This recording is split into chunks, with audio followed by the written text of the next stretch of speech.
Muitíssimo bom dia, caríssimos ouvintes da Rádio 96 FM. Mais uma bela quarta-feira, 11 horas, no programa Saúde e Evidência. Hoje é uma convidada também muito especial e é um tema picante, um tema bem legal que, Marília, eu tenho até inveja. Eu acho que vamos primeiro apresentar ela, depois eu vou falar sobre isso. É a doutora Marília Goulart, Avoles Goulart. Goulart ou Goulart? Como? É Goulart. Goulart. Isso. A doutora Marília é oncologista, trabalha aqui, ela que comanda lá tudo lá na Unimed, tem o seu consultório particular. Então vamos falar tudo sobre câncer, mitos e verdades e tirar alguma dúvida para a população. Seja bem-vinda, Marília. Obrigado, viu? Obrigada, doutor Gilberto. Bom dia a todos os ouvintes. É um prazer enorme poder estar aqui para a gente falar desse tema tão importante que é o câncer, né? Justamente. Só falar um pouco sobre a sua formação para o pessoal entender. Você é de São Paulo? Eu sou de São Paulo, capital. Eu legal. fiz toda a minha formação em São Paulo. Eu fiz faculdade em São Paulo, depois a especialização, são 5 anos de especialização. 5 anos? 5 anos, né?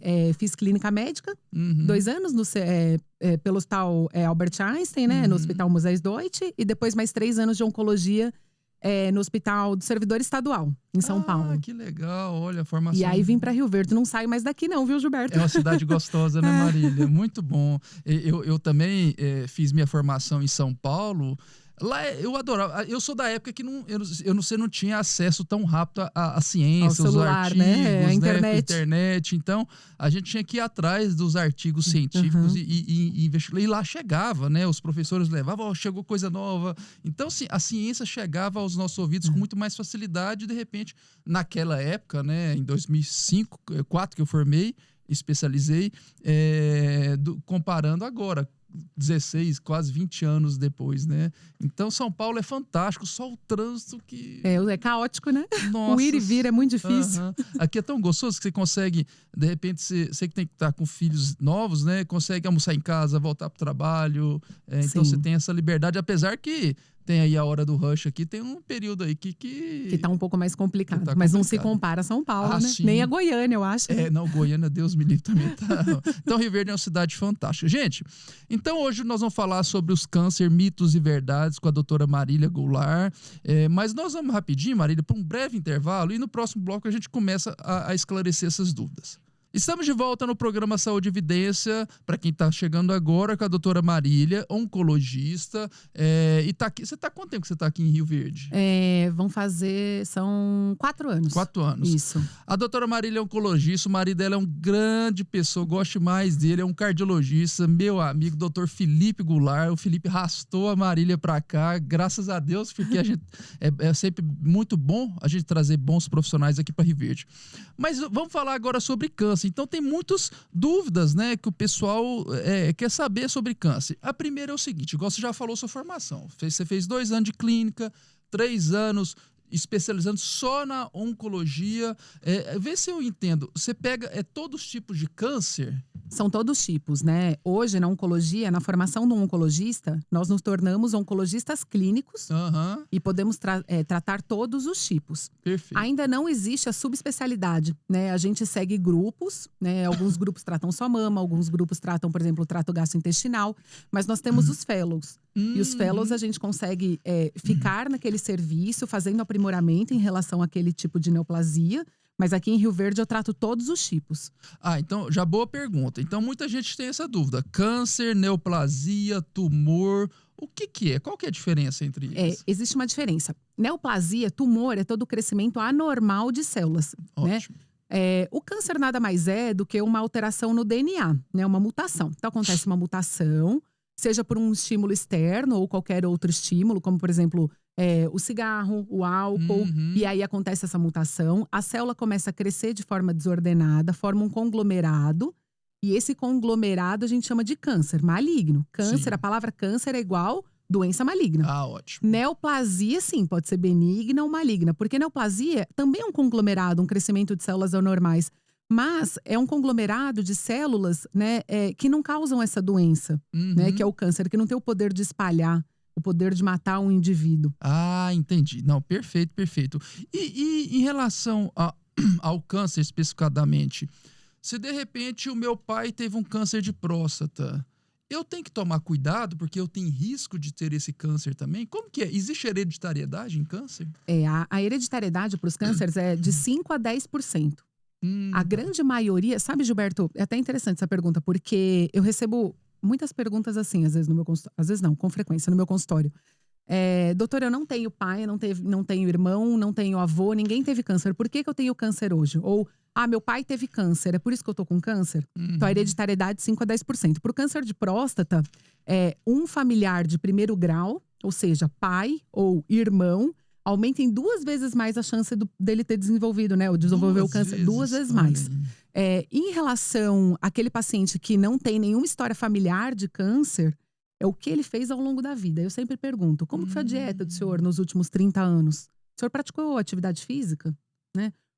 O senhor está com excesso de peso? Que tudo isso, né, a gente tem que pensar que são um dos principais motivos para o desenvolvimento da doença. Então você já me falou uma coisa que pra gente da cardiologia isso é imprescindível. O sedentarismo é o grande fator de risco. A atividade física ajuda muito, melhora a pressão, até o psicológico, libera endorfina. Então pro câncer é uma espécie de prevenção? Também, a atividade física para o câncer, independente da perda de peso, previne a doença.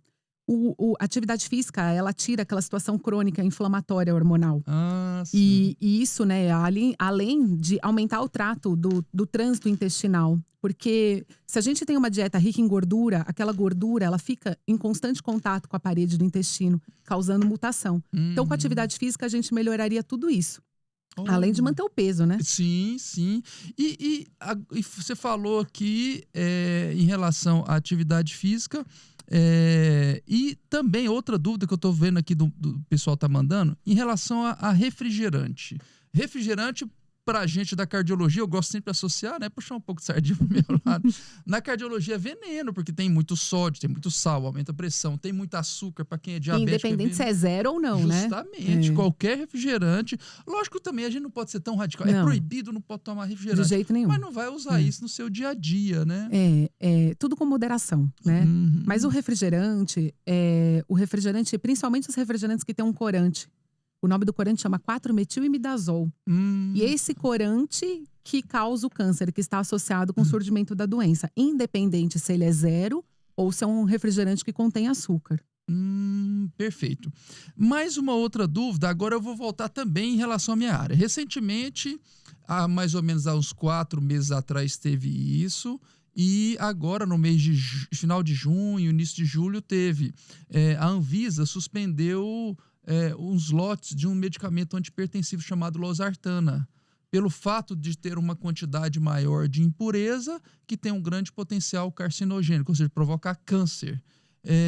Realmente, as impurezas em alguns remédios, se tiver uma quantidade muito alta, ela é perigosa? Ela é perigosa. A gente também teve recentemente, né, há aproximadamente 1 ano e meio, 2 anos, uma medicação chamada ranitidina. Sim, para gastrite? Para gastrite, isso, muito utilizada. E tinha presente uma substância, essa substância ela é carcinogênica. A gente conseguiu perceber, né? Os estudos conseguiram demonstrar que o uso crônico da medicação aumentava o risco de câncer. Então, também foi uma medicação retirada do mercado. E, sabe, Gilberto, existem outras substâncias que às vezes parecem inofensivas, que estão presentes no nosso dia a dia e que também causam câncer. Sim. O goiano adora um churrasco, né? Adora. Eu sou de São Paulo, a gente come, mas não como aqui, né? Principalmente em Rio Verde. E aquela carne que é feita com o carvão forma, né? Principalmente a carne bem passada. Formam aminas heterocíclicas, que são aquela parte pretinha da carne que fica em cima. Aquilo também é altamente cancerígeno. Então a carne bem passada, quando chega naquela parte preta, não é bom. Tem que tomar cuidado. Tem que consumir com moderação. Olha aí. Outra pergunta também, eu vou até contextualizar para a gente entender, para o pessoal entender. Foi feito um estudo até um tempo. Você dá aula na faculdade, Dou aula né? na faculdade. Na Univem. Então vamos lá. Até algumas décadas atrás, eles fizeram alguns estudos mostrando o seguinte: olha, um aluno consegue absorver o que o professor tem para nos falar, no máximo com 50 minutos de aula, porque depois ele já não consegue associar, né? Então, por isso que essas aulas, tanto ensino fundamental e na universitária, são aulas de 50 minutos para ele ter esse descanso, para a cabeça relaxar e ter outra aula. E com essas telas de computador, eles falam, quando um estudo mostrou recente, isso foi há décadas atrás, agora um recente mostrou o seguinte: essas crianças, quando vão entrar na escola, com seus 5 anos aproximadamente, elas já têm aproximadamente 5.000 horas de tela de celular, por exemplo. Eu vou te dar um exemplo hoje, a hora que eu fui buscar minhas filhas na escola, a hora que eu entrei no carro, a minha filha mais nova falou: papai, me dá seu celular? E ficou mexendo com o joguinho lá, baixou um aplicativo, ele sabe mexer melhor que a gente, né? E com esse excesso de tela de celular ou de computador, enfim, fez com que diminuísse a atenção dessas crianças, de modo que eles não estão conseguindo prestar atenção mais do que 6 a 7 minutos. Eles até brincam no estudo, se pudesse, assim como no celular, você pegar o dedinho e trocar de professor para vir outra coisa rápido, isso para eles preferiram. Então isso aí é muito ruim. Mas do mesmo modo que a tela de computador atrapalhou o ensinamento, a sabedoria, todo esse contexto das crianças, também em relação a câncer, a gente tem que ter preocupação? Hoje a gente ainda não tem cientificamente comprovado que o tempo de exposição a telas pudesse aumentar o risco de algum câncer. Sim. Né? Assim como pacientes, né? Pessoas que fazem, que têm a profissão junto com o computador. Né? Então, isso não faz parte de nenhum risco, né? Para nenhum tipo de câncer. Eu não sei no futuro se a gente vai acabar tendo alguma coisa, a gente vai acabar se deparando com alguma coisa diferente. Mas hoje, infelizmente, não. O que a gente sabe, mas fugindo, né, um pouco da minha área de oncologia, é que realmente, por um lado é muito bom, porque a gente tem a informação rápida através da internet, né? Só que a gente sabe que atrapalha um pouco no desenvolvimento do cognitivo, principalmente das crianças. A gente percebe que acaba tendo um atraso, né? E principalmente em comunicação. Olha. Porque o que a gente consegue ver nos estudos é que crianças que ficam muito tempo, né, de horas expostas às telas, são crianças que às vezes elas ficam atrasadas, né, para falar, né? São crianças que, para conseguir desenvolver um bom raciocínio clínico, é diferente daquela criança com menos exposição, né? Mas para o câncer ainda não. A gente vê até a parte social, né? Você vê crianças viciadas em telas, ela vive naquele mundinho dela. Então, você vai com os pais, ela vai com os pais para um restaurante, vai até com outras crianças, mas ela fica só no celular. Isso mexendo. Quando não estão os pais também, né? No telefone. Às vezes nem conversa, né? Tá todo mundo lá no telefone, no seu telefone. Fora quando você vê as crianças chorando, o pai, para elas parar de chorar, entrega você, não, vai usar o celular, brinca um pouquinho, fica incentivando, né? Agora vamos para um outro assunto também que é polêmico. Nós temos aqui o Felipe também já falou muito sobre isso. Nós temos uma linha aqui que é muito perigosa, de alguns colegas que incentivam, fazem apologia a não protetor solar, fazem apologia a tomar sol por volta do meio-dia, ou seja, porque acredito eu, você vai falar com mais precisão, que o câncer de pele é um câncer grave também, né? E de repente deve ter uma prevalência muito alta. E realmente, o que eles falam, eu posso deixar ele tomar sol meio-dia? Não tem um horário que é mais adequado para se tomar sol, porque eu tenho que ter o sol para vitamina, tudo. Como é que você fala em relação à oncologia? E é muito sério isso, né? Como que funciona? O câncer de pele não melanoma, que é o câncer de pele, né? Que é o carcinoma espinocelular, carcinoma basocelular. É o tipo de câncer mais comum, não só no Brasil, mas em todo o mundo. É o mais comum, então? O mais comum. Estima-se que são mais de 5 milhões de casos diagnosticados todos os anos. Nossa! E isso que eu acredito ainda ser subnotificado. Porque alguns tipos de câncer, né? De cânceres, o paciente procura um dermatologista, às vezes faz um tratamento local e aquilo não é contabilizado. Então é muito mais do que 5 milhões. E qual que é o problema para desenvolvimento desse câncer? É o sol. O sol, principalmente o sol do meio-dia, a principal radiação é a ultravioleta B, né? A UVB, que é a maior causadora de câncer. A gente tem a UVA, mas a UVA é o que causa envelhecimento da pele. Então é o que dá rugas, né? E a UVB não, é o que causa o câncer. A gente tem a UVC, mas a UVC, ela se dissipa na atmosfera, ainda bem. Porque Tá. é a mais Ela tá... cancerígena. Entendi. Agora, o problema do sol, principalmente o sol aqui em Rio Verde, em Goiás, a gente tem um período longo do dia de exposição ao sol. A gente sabe que se expor ao sol, né, depois das 8, 9 horas da manhã, e se expor ao sol antes, né, ali das 4, 5 horas da tarde, é um sol extremamente perigoso. E todos devem usar o protetor solar, que é a única forma de proteção que a gente consegue para não desenvolver a doença. Então tá lá, o sol entre mais ou menos 10 da manhã e 4 da tarde é o sol perigoso. É o sol né? perigoso. Se a gente for ler na literatura, é 10 horas. Mas a gente tem que pensar que aqui o sol é muito forte, Alberto. Aqui é demais. Então eu faço a nota de corte ali com 9 horas. 9 horas. A gente tem que se expor ao sol, né? Por 15 minutos todos os dias. Previne, inclusive, depressão. A gente sabe que países que têm baixa incidência de sol têm alto risco, números de suicídio. Maiores, né? Até no Canadá foi desenvolvido um shopping subterrâneo para as pessoas poderem se encontrar em decorrência da neve. Justamente por isso, porque as pessoas ficam muito reclusas, né? E se a gente for avaliar quantos suicídios tem nesses países, tem muito, né? Tem muito. Mas é um sol seguro. Sim. Para fazer vitamina D de forma segura. Ótimo, ótimo. E naqueles que, de repente, tem uma mancha, tá em dúvida, que dica que você dá para falar, opa, isso aqui realmente eu preciso de ajuda? Até para não ficar lotando o consultório por causa de uma pintinha que, de repente, é normal. O que você orienta a gente? A gente tem o ABCDE em relação a essa pinta, que é uma forma da gente identificar a pinta que possivelmente é maligna. Mas o mais importante, que é para todo mundo, quando olhar uma pinta estranha, é assim. É a evolução. Então, a pessoa já tinha aquela pinta antes ou aquela mancha e ela cresceu, ela mudou a sua característica. Ela passou a ter mais cores, bordas irregulares, um tamanho diferente do outro, né?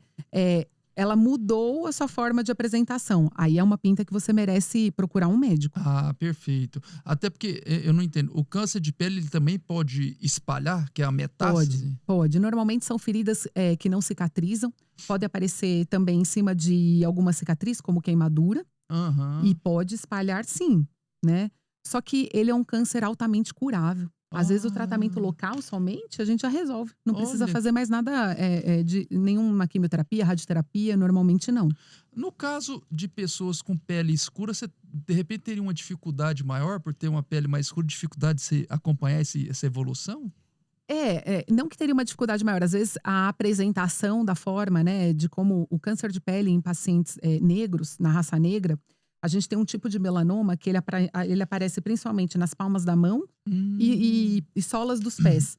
Porque é uma região, né, que quando ela fica exposta ao sol, pode haver a mutação e o maior desenvolvimento ali da doença, do câncer ali.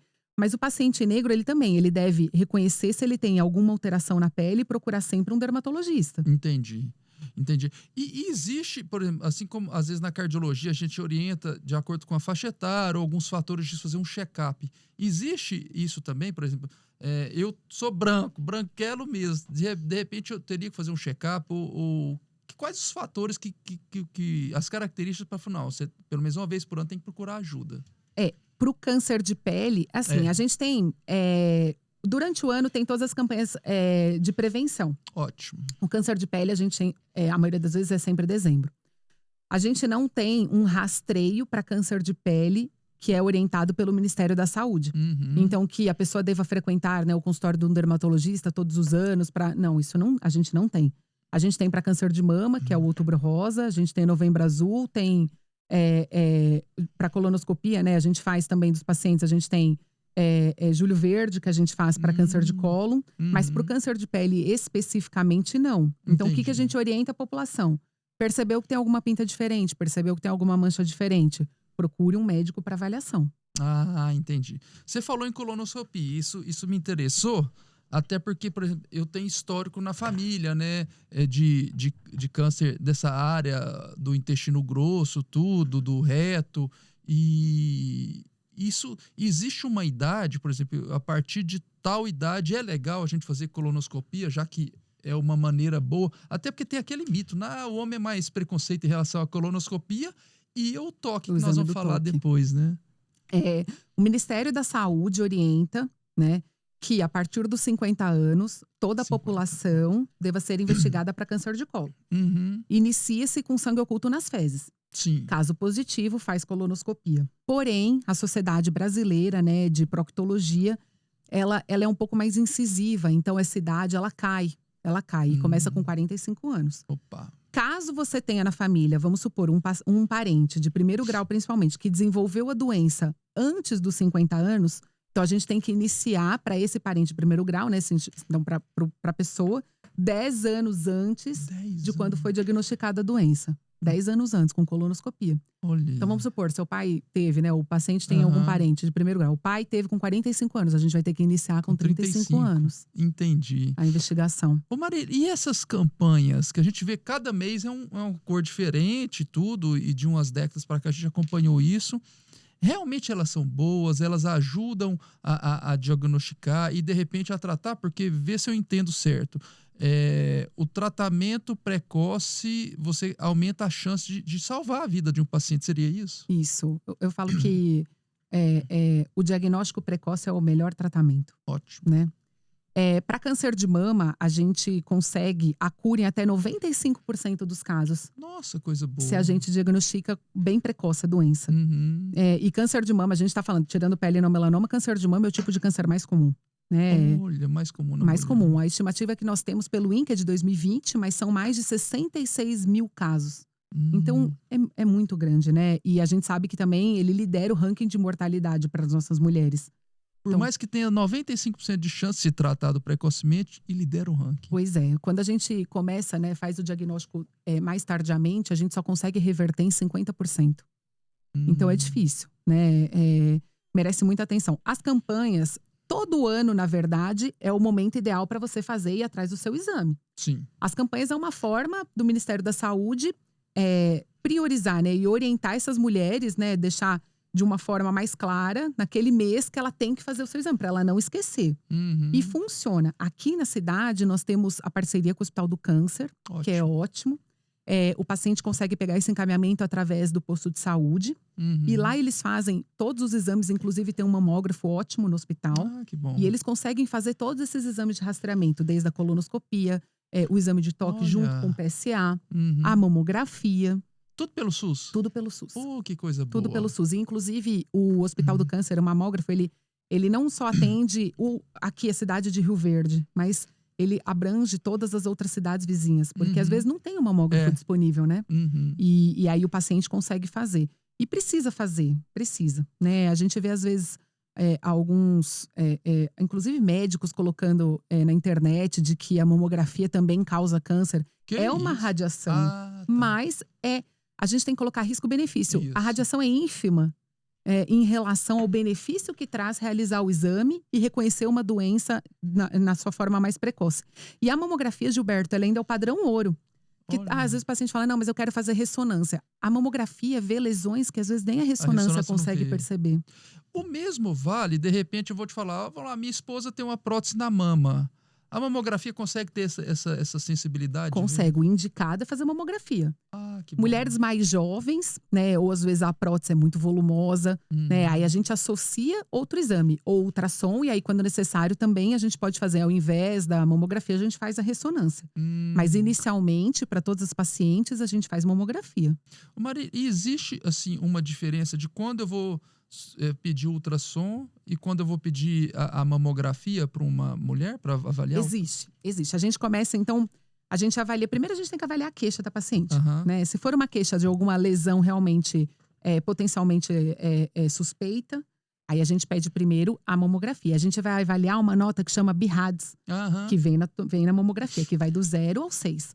Dependendo da nota, a gente pede um outro exame. Né? Então, vamos supor, se veio inconclusivo, um BIRAD 0, a gente tem que pedir ou um ultrassom ou uma ressonância. Entendi. Queixas inflamatórias, lesões benignas, também é indicado fazer a mamografia, mas a gente pode partir, né, como primeira etapa, já do ultrassom. Mas normalmente é sempre mamografia. Em alguns locais, inclusive aqui na cidade, quando a paciente vai agendar o ultrassom, ela não consegue se ela não tiver o resultado da mamografia.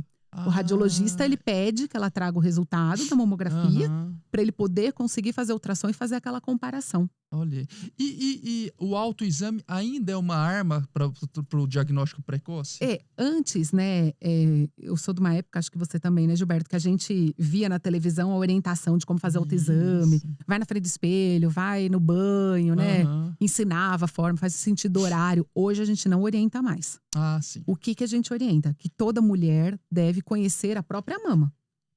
As mamas são diferentes uma da Aham. outra, né? Gente, até a nossa sobrancelha direita não é igual a sobrancelha esquerda. Isso. Então, o que a gente tem que perceber? É uma alteração nova. Então, assim, uma mama cresceu mais do que a outra. O mamilo fica retrovertido. Tem mulheres que já têm mamilo que é pra dentro. Retrovertido, Aham. mamilo pra dentro. Ah, entendi. Um mamilo entrou, né? Ele não entrava antes, ele passou a entrar.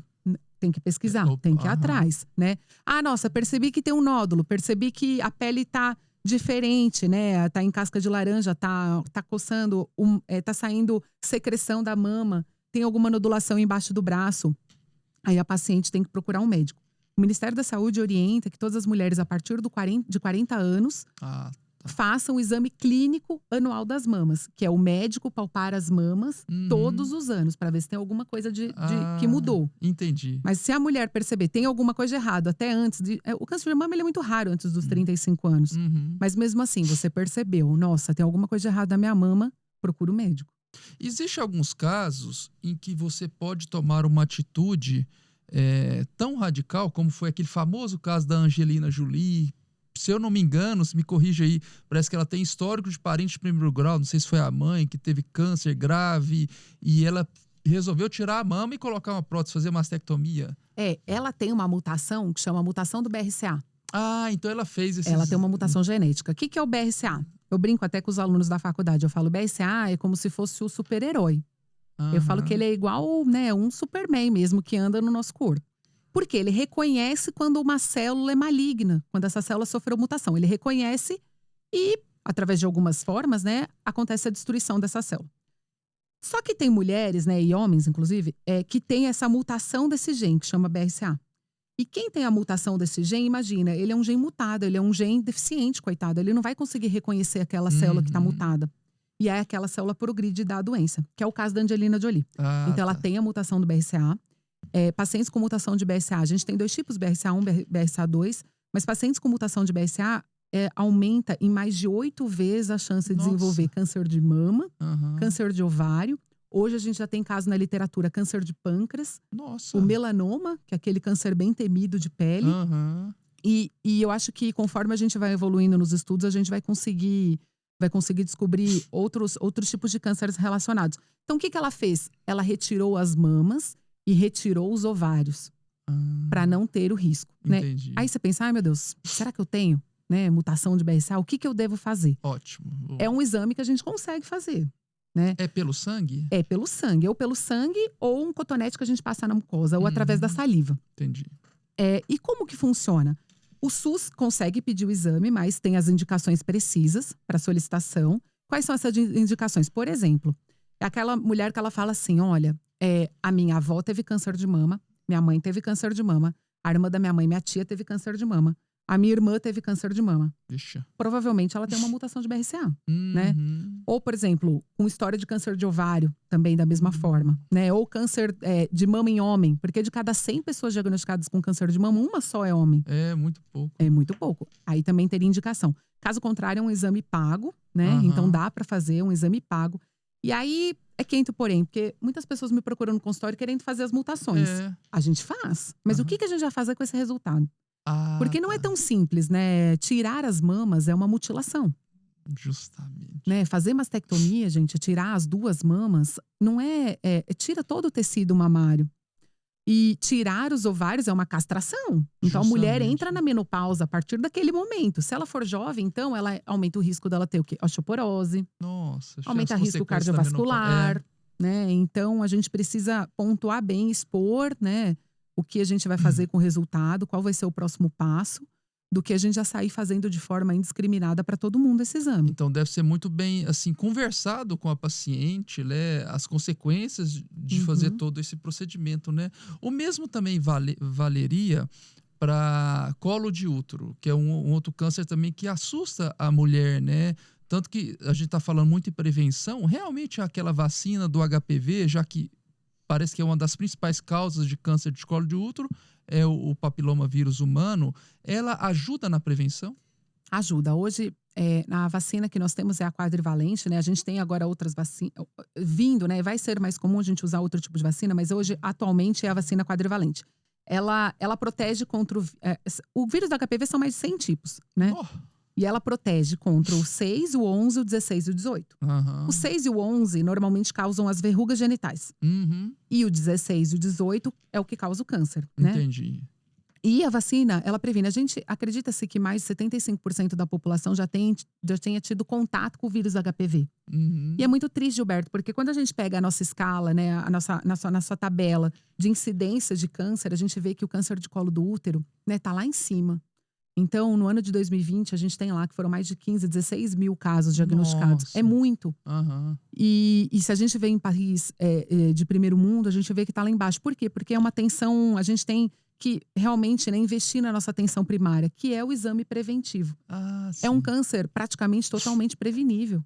Se a mulher Uhum. fizer, então, seu exame preventivo todos os anos, né? Ah, nossa, tá com alguma lesão por HPV e a gente resolver aquela lesão, ela não vai desenvolver o câncer, Uhum. né? Ela não vai. E aí, o problema do câncer do colo do útero é que ele é um câncer, ele é complicado para tratar, né? A gente precisa de químio, de cirurgia, às vezes de radioterapia, braquiterapia, né? É um Nossa. câncer que progride rapidamente. Então, o vírus HPV, realmente, né? A vacina veio assim para somar. Ótimo. E a gente vacina pelo SUS, né? A gente vacina inclusive os meninos. Coisa boa, olha Inclusive aí. os Pelo meninos SUS, pelo então. SUS, faz parte do calendário vacinal. Que coisa boa. E em relação também ao o HPV, o câncer, tanto em meninos, homens e mulheres, a atividade sexual desregrada. Você pega os carnaval da vida, essas festas de rave, ou seja, esse povo que usa droga não sabe nem o que está fazendo, né? Isso também é um fator de risco? É um fator de risco, não somente para HPV, né? Pensando em câncer, a gente tem outros vírus, né, sexualmente transmissíveis que causam alguns tipos de câncer. Então, vamos lá. A gente tem o HPV, como a gente já disse, a gente tem o HIV, que ele está presente, né? O HIV e o HTLV em alguns tipos de linfoma, principalmente, Tá. né? Os vírus da hepatite B, hepatite C, principalmente câncer hepático, né? Câncer no fígado. Então, e o sexo desprotegido, então sem uso de preservativo, poderia aumenta o risco da transmissão desses vírus, o que consequentemente aumentaria o risco para o desenvolvimento do câncer. Entendi. Estamos falando muito de mulher, então você já vê se eu entendi. Um dos cânceres que tem uma prevalência altíssima é câncer de pele. Você falou até mais de 5 milhões, porque tem subnotificação. O câncer de mama é um câncer que você tem 95% de cura se diagnosticado a tempo, daí a importância dos acompanhamentos, mas quando ele é gravíssimo, é um dos que mais mata a mulher. E no homem? Qual que é o câncer que assusta o homem? Ou o mais prevalente? O mais prevalente nos homens é o câncer de próstata. Próstata. Um câncer de próstata, né? Mas, porém, por outro lado, o que mais mata nossos homens não é o câncer de próstata, é o câncer de pulmão. De pulmão. De pulmão, tá. por conta do cigarro. Olha Né? aí. O câncer de pulmão, ele é um câncer com uma alta letalidade, né? E morbidade muito alta, ou seja, quando o paciente tem o câncer, tanto para homem quanto para mulher, o risco dele morrer pela doença é muito grande. Porque ele é um câncer muito agressivo a maioria das vezes. Principalmente, a gente tem um tipo de câncer de pulmão que ele não está ligado ao tabagismo. Mas o ligado ao tabagismo, ele é um câncer altamente mortal. Entendi. E, graças a Deus, o Brasil tem sido uma referência mundial no combate ao tabagismo. Nós chegamos há alguns anos aí a metas que chegou a menos de 10%, 9,9% de prevalência de tabagismo. Isso é muito bom. Mas ultimamente tem preocupado muito o tal do cigarro eletrônico, aquele tal do pendrive, que é aquela porcaria. Aquela coisa horrível também pode causar câncer de pulmão? Pode. Porque os adolescentes Pode. virou modinha, né? Virou moda e está causando fibrose pulmonar, né? Que é Fibrose. irreversível. Fibrose pulmonar. Nossa. Por isso que eu não gosto nem desse cigarro eletrônico e nem o narguilé. Para mim é terrível, né? Hoje a gente ainda não tem esse dado tão descrito na literatura, porque é uma coisa mais atual. Eu acho que daqui a alguns anos a gente vai ter bastante, né? Vai ter mais, assim, a gente vai ter mais embasamento para conseguir evidenciar mesmo de que isso causa câncer. Mas é claro que causa, porque que são substâncias nocivas, né? São substâncias muito químicas. E o narguilé nem se compara, porque é um carvão, né? A pessoa fica baforando o carvão. E é engraçado que às vezes também fala, mas eu não engulo, eu não. Mas não precisa não tragar, né? Porque a gente tem câncer de língua, câncer em qualquer lugar da cavidade oral. Então, eu acho que no futuro a gente vai ter um aumento aí na incidência por conta desses dispositivos todos.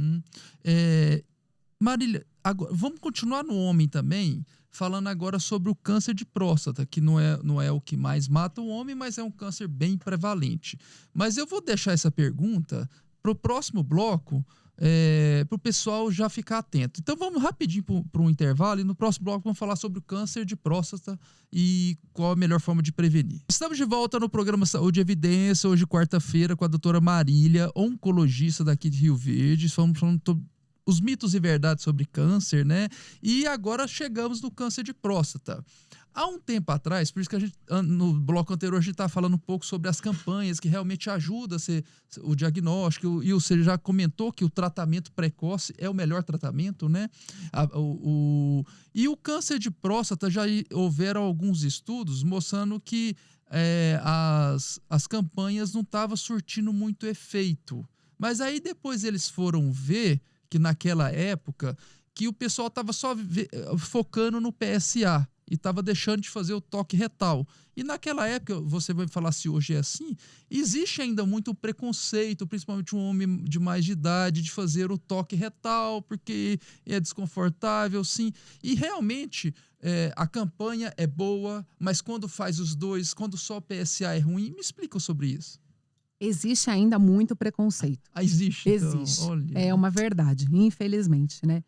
Para a gente fazer o diagnóstico de câncer de próstata, a gente precisa das duas vertentes, do toque retal e da avaliação do PSA. Porque às vezes nós temos um câncer presente com PSA normal.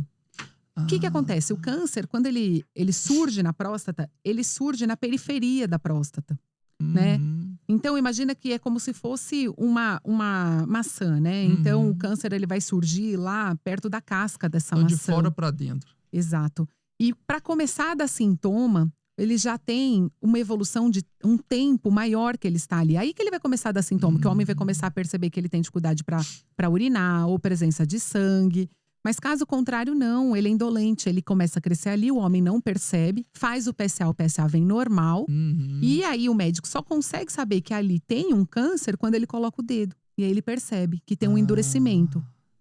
Mas caso contrário, não, né? Caso contrário, se for feito somente o PSA, não é feito, né? Esse rastreamento não está sendo feito da maneira correta. A gente precisa do toque. É engraçado, meu pai é de Santa Helena e ele teve um grande amigo dele que faleceu de câncer de próstata. O irmão desse amigo teve câncer de próstata, mas ele não aceitava fazer o toque. As pessoas mais antigas, né?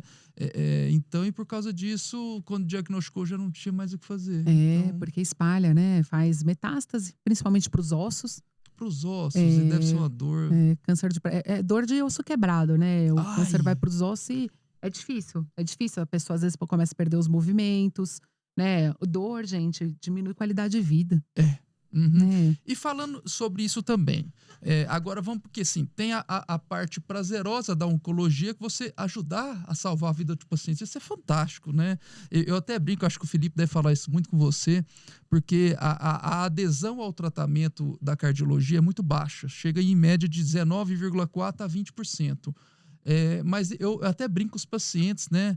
Mas se eu falasse para você agora que você estava com câncer de mama, doutor, pelo amor de Deus, não fala nisso não. Eles morrem de... Isso é bom. É bom porque eles vão aderir ao tratamento, por mais caro que seja, vão no Ministério Público, vão para tudo quanto é lugar, mas aderem ao tratamento. Realmente isso procede? A adesão ao tratamento que você estipula para o seu paciente, eles fazem de maneira correta? Fazem, né? O problema é que na oncologia, eu não sei como que funciona na cardiologia, mas a oncologia, ela vale muito a decisão do paciente. Então, Tá. se o paciente falar, não, realmente, eu quero, vai dar certo, vamos conseguir fazer o tratamento, quais são as minhas chances, e adere ao tratamento, a gente vê que tem bom resultado. Mas na oncologia, às vezes, o paciente, ele… É difícil, Gilberto, a gente fica numa posição que a gente mostra pra ele o caminho, Aham. e às vezes ele não quer seguir o caminho. E aí na oncologia, só que na oncologia a gente tem que respeitar, mas a gente tem que mostrar pra Mas você ele qual vai ser o mostra. desfecho. Né? A Entendi. gente tem que falar pra ele, olha, tudo bem, eu acho que o senhor deveria fazer essa medicação, mas caso o senhor não faça ela de maneira correta, o câncer vai crescer. E mesmo assim, ainda tem pessoas que partem para Tem, esse caminho. ainda tem, Gilberto, infelizmente. Então, essa é a parte triste da oncologia, porque a parte. Imagina você salvar uma pessoa que está com câncer de próstata, câncer de mama. É muito bonito, isso é né? fantástico, É né? engraçado que as pessoas perguntam, nossa, mas por que você escolheu oncologia? Que Aham. triste. Eu falo, gente, não é triste. Né? É muito prazeroso você ver que um paciente seu tá curado, você ver que um paciente seu, ele está bem, ele tá sem dor.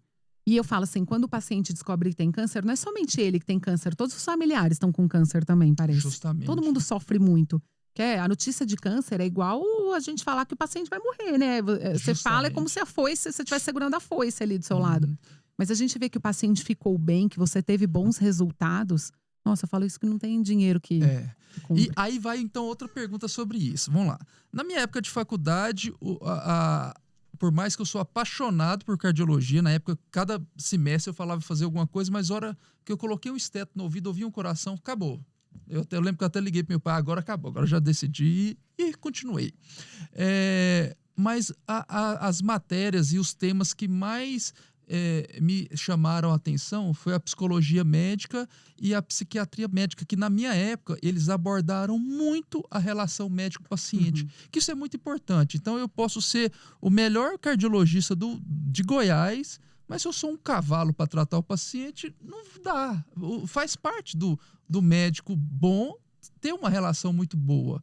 Acredito que na oncologia isso também deve ser muito importante. Então você pode ser PhD em oncologia, mas de repente na hora de você chegar lá, chega um senhorzinho, chega a família toda junto, seu consultório lotado, pra você falar, olha, você tá com câncer, não tem muito o que fazer, seu prognóstico é terrível. Você tem que ter tato para falar isso, né? Tem um protocolo, a gente chama protocolo de Spikes. Ah, tá. Então a gente segue esse protocolo, até para… É como dar notícia ruim. Então a gente prepara o ambiente, a nossa forma de falar, a nossa forma de sentar, de se posicionar, de conversar. Até isso, Tem, tudo isso é descrito na literatura. Porque tratar a doença é protocolado, né? É guideline. Então, assim, a gente segue o livro mesmo, a gente segue os nossos consensos. Eu falo que escolher ali o tratamento, às vezes, é o mais fácil. Porque o que faz, né, oncologia, o que ele faz aqui, provavelmente vai ser o que ele vai fazer em qualquer outra cidade, se ele for. É claro que com as suas um pouco de diferença em relação ao serviço privado do SUS. Mas a relação médico-paciente do oncologista, né, principalmente quando entram os cuidados paliativos, muda, inclusive até, né, muda assim, a resposta que a gente tem desse paciente durante o tratamento. E o oncologista, ele foca muito, não somente atender o paciente, mas também o familiar. Ah, sim. Então a gente precisa ter um cuidado maior, né? A gente precisa ter empatia, se colocar no lugar dele, porque é uma doença grave, a gente sabe que tá todo mundo sofrendo. Então a gente tem que ter um pouco de tato. Você falou sobre cuidados paliativos, que eu queria também te perguntar sobre isso. Mas antes, eu vou te dar um testemunho. Eu tenho um grande amigo, cara, eu sou fã dele. E ele falou, doutor, ele chegou para mim e falou, Gilberto, é a primeira vez na vida que eu vejo uma médica dar uma notícia ruim pro meu pai e pra gente que estava lá e que a gente saiu de lá feliz. Eu falei, como assim? Mas ela foi tão carinhosa, tão jeitosa. Ou seja, você usou o protocolo Spike na íntegra, né? Porque deve ser tão difícil, né? Você dar essa notícia ruim, né? Então, eu acho que vocês estão de parabéns. Agora, sobre tratamento paliativo. Então, você pega aí esse vozinho que está com câncer, o tratamento, sim, você já sabe que a evolução não vai ser boa e a expectativa média muito baixa. Como que estamos em relação a protocolos, a tratamento paliativo? Temos bons tratamentos e nesse tratamento inclui uma boa relação dos profissionais de saúde com esse paciente? A grande maioria dos cânceres metastáticos que aparecem no consultório são poucos aqueles que a gente não tem perspectiva de tratamento oncológico, então que a gente não indica medicação. Ah, sim. E é interessante porque às vezes o paciente fala assim, não me esconda nada, eu quero saber, inclusive das coisas ruins. E eu não escondo, ninguém esconde, a gente precisa Aham. conversar. Tem aquele paciente que a gente realmente fala, ó, infelizmente, eu nunca falo assim, não tem mais o que fazer, sempre tem o que fazer, né? Eu Ótimo. posso não ter medicação para prescrever mais naquele momento, mas sempre tem uma palavra de acolhimento, sempre tem alguma coisa que a gente pode melhorar na qualidade de vida, tirar uma dor ou algum sofrimento. Agora, essa relação, então, ela é importante por conta disso. A gente precisa adquirir a confiança do paciente, né?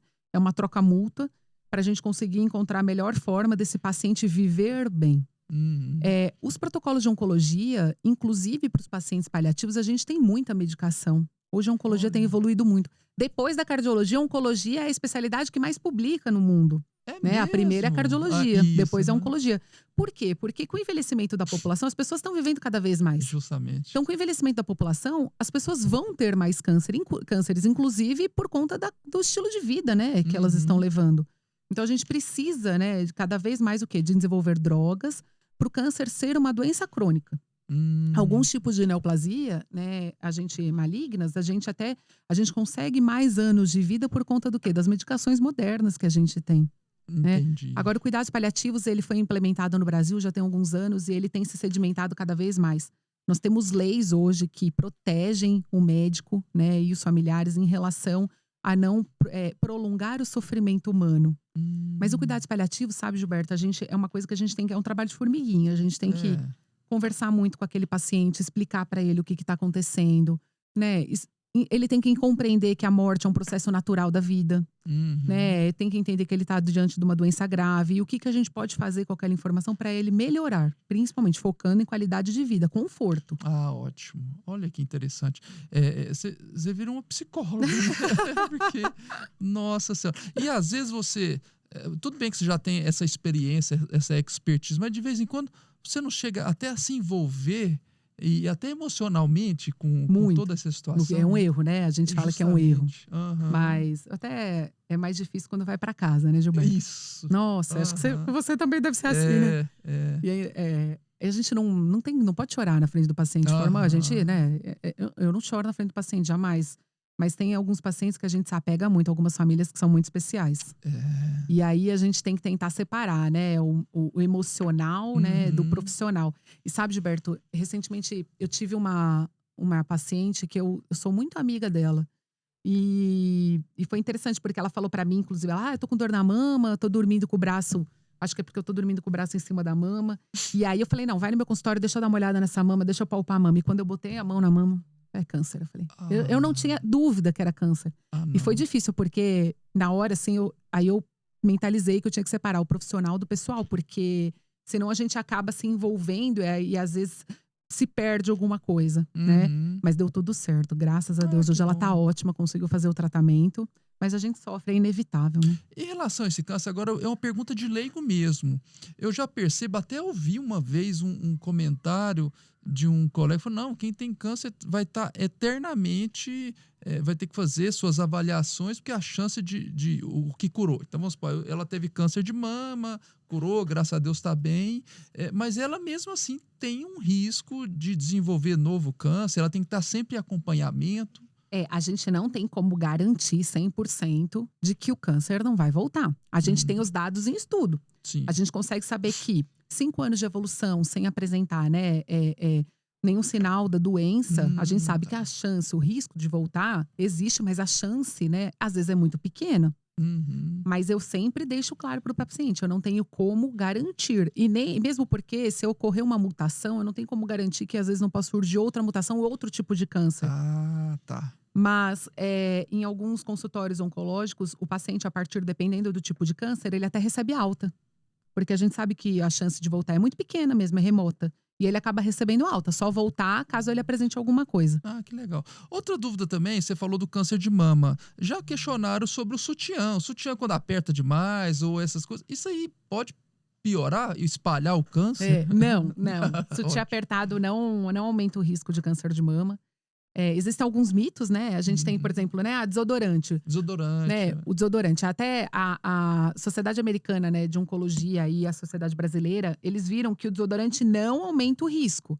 Mas existem substâncias que são ainda muito controversas na literatura, como o alumínio, que é um tipo de metal. Então, o tempo de exposição, às vezes, aquele alumínio, se causaria ou não o câncer, mas por enquanto isso ainda não tá bem descrito na literatura. Entendi. E em relação também, que agora os adeptos daquele de tomar sol ao meio-dia também botam terror. Micro-ondas. Olha, o micro-ondas você vai ter câncer, que lá é um veneno. Não tem problema ficar olhando o micro-ondas lá na frente, assim. Não tem problema, Ah. porque o micro-ondas é uma radiação, mas o micro-ondas ele é um circuito fechado. Uhum. Né? Agora, a não ser que o micro-ondas esteja com uma porta quebrada, com um vidro sim. quebrado, aí isso poderia aumentar o risco, mas caso contrário, também não. Mas ele não é capaz das radiações penetrar na comida e causar câncer? Não, Entendi. o que pode acontecer é o recipiente plástico que a gente coloca para aquecer a comida dentro do micro-ondas tem BPA.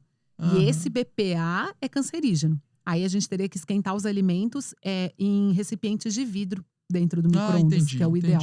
Outra dúvida também, que essa turma aí dá muito trabalho pra gente na cardiologia. Alimentos. Existe algum tipo de alimento, mito ou verdade, né? Que realmente são mais cancerígenos que os outros, que eles botam o terror, e apesar de que eu não gosto, pipoca de micro-ondas é o mais cancerígeno, que vai morrer. Os condimentos que vão na pipoca, né? E o sal, muito sódio. Mas o que é o vilão mesmo é a gordura animal. A gordura? A gordura animal. Então, a banha de porco. A banha de porco é terrível. Olha. Terrível. Eu falo isso pro paciente. Aí fala, não, eu uso há 30 anos banha de porco. Eu falo, não. Graças a Deus, vou arrumar um artifício pro paciente não usar, porque pro coração é veneno também. É veneno, pra câncer também é veneno. A carne vermelha, né? Alguns estudos tentam comprovar que até 500 gramas por semana só poderia ser ingesta para não aumentar o risco de câncer. A carne vermelha? Carne vermelha. Então tá ouvindo aí, viu, gente? Ó, banha de porco pode. É um veneno pro câncer. É um veneno. Causa câncer. Se não dá câncer, me infarto. O povo, né? Agora eu quero também falar de outra coisa que eu sempre pergunto pros meus entrevistados, que é uma área que eu gosto muito. Recentemente, há pouco, 2 anos atrás, acho que 2 anos, a Sociedade Brasileira de Cardiologia publicou a primeira diretriz mundial de espiritualidade e religiosidade, mostrando os benefícios na prevenção de doenças cardiovasculares, diminuir pressão, enfim, de tudo. E existem até pessoas que defendem que o estresse intenso, o fator emocional, é um potencial multiplicador de células cancerígenas. Você acha que, de repente, ou já tem estudos mostrando o benefício da espiritualidade e religiosidade para isso?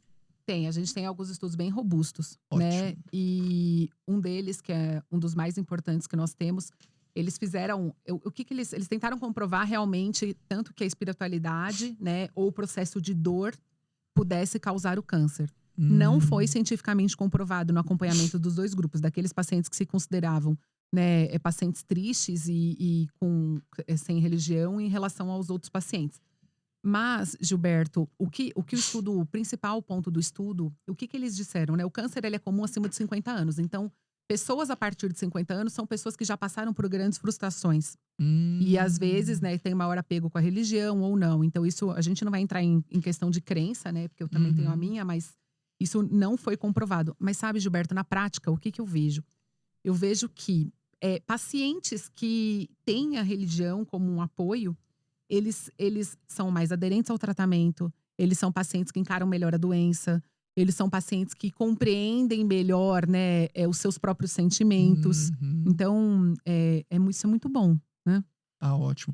Outra pergunta que eu queria te fazer também, em relação aqui você falou a idade como um fator de risco, avançado, tudo. Isso vale também para as mulheres de idade mais avançada que ainda faz uso do anticoncepcional?